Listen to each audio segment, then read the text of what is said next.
पिछले सालों में इंडिया चाइना के बीच में things have not been good and not been easy. अब 2020 में इन्होंने चीनियों ने इसका उल्लंघन किया और अग्रीमेंट होने के बावजूद वो बड़ी संख्या में वो लाइन ऑफ एक्चुअल कंट्रोल पे वो अपने मिलिट्री फोर्सेस लाए। अगर हमारी सीमा में फौज आए तो हमें तो अपना डिफेंस तो देखना ही होगा। जब तक आप बॉर्डर में इसका कुछ सोल्यूशन नहीं निकालेंगे और अगर ये आमने सामने फोर्सेस ऐसे ही रहेंगे और उस तनाव रहेगा तो आपको ये अपेक्षा नहीं रखनी चाहिए कि बाकी रिश्ते जो हैं वो माने नॉर्मल तरीके से चलेंगे। पिछले सालों में इंडिया चाइना के बीच में things have not been good and not been easy.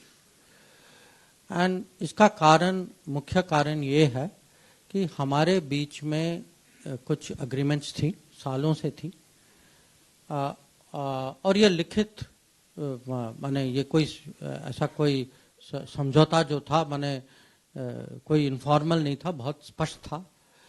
और ये था कि हमें अगर अपने बॉर्डर में पीस और ट्रैंक्विल, एक तो जब तक पड़ोसी हो आपस में, जब तक सीमा में पीस और ट्रैंक्विलिटी ना हो तो जो रिश्ते जो हैं आगे बढ़ने की संभावना नहीं है।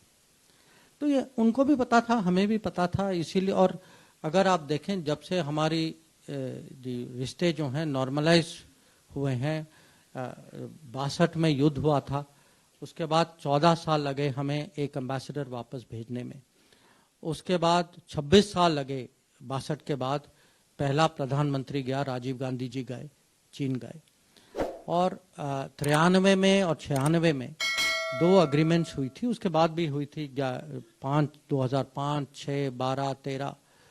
और इसका जो निचोड़ ये था कि दोनों साइड जो हैं वो जो लाइन जो बनी है, क्योंकि हमारी सीमा जो है वो म्यूचुअली अग्रीड नहीं है, कि दोनों साइड जो हैं वो फौज कोई संख्या में फौज नहीं लाएंगे वहाँ, और अगर कोई मूवमेंट भी होगी इस संख्या से ज़्यादा वो दूसरे साइड को बताएंगे और तभी मिलिट्री मूवमेंट होगी। अब 2020 में इन्होंने चीनियों ने इसका उल्लंघन किया और अग्रीमेंट होने के बावजूद वो बड़ी संख्या में वो लाइन ऑफ एक्चुअल कंट्रोल पे वो अपने मिलिट्री फोर्सेस लाए। और उसके बाद आप जानते हैं कि वो गलवान में वो घटना हुई और अभी भी हमारी भी फौज वहाँ, और ये मोदी जी ने कोविड के समय में, जब आप जानते हैं पूरा लॉकडाउन चल रहा था उस समय देश में, तो लॉकडाउन के स्थिति में तब भी हमने मिलिट्री मूवमेंट की, बहुत माने बड़ी संख्या में मिलिट्री मूवमेंट की, और तब से हमारी फोर्सेस भी हैं वहाँ, उनकी फोर्सेस भी हैं, आमने सामने हैं वहाँ। तो हम तो चाहते हैं, ये तो हमने तो किया नहीं है, पर अगर हमारी सीमा में फौज आए तो हमें तो अपना डिफेंस तो देखना ही होगा।